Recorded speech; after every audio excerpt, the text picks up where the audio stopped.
Hello everyone, welcome back to our channel How to Tutorials. In today's video, we're going to see how you can clear cache or offload your night training club application. Well, it is a quite simple process, so let's dive right into it. So the first thing that you'd have to do is simply just open your settings application of your phone just like this. After opening your settings application, now what you're going to do is simply just tap on your general option that you can see right here. After doing that, here you can see there is the option of iPhone storage. Tap on iPhone storage. And after doing that, here you will be getting the storage of your iPhone.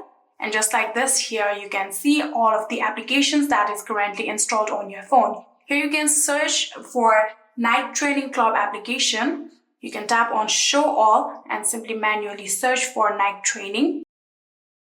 Here you can see this is the application. Now tap on this.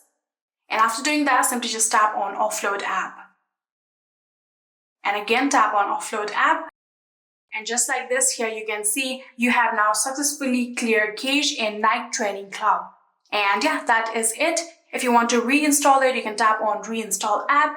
And that is it. I hope this video was helpful to you guys. If it was, please do not forget to hit that subscribe button and like our video. Thank you so much for watching. See you in the next.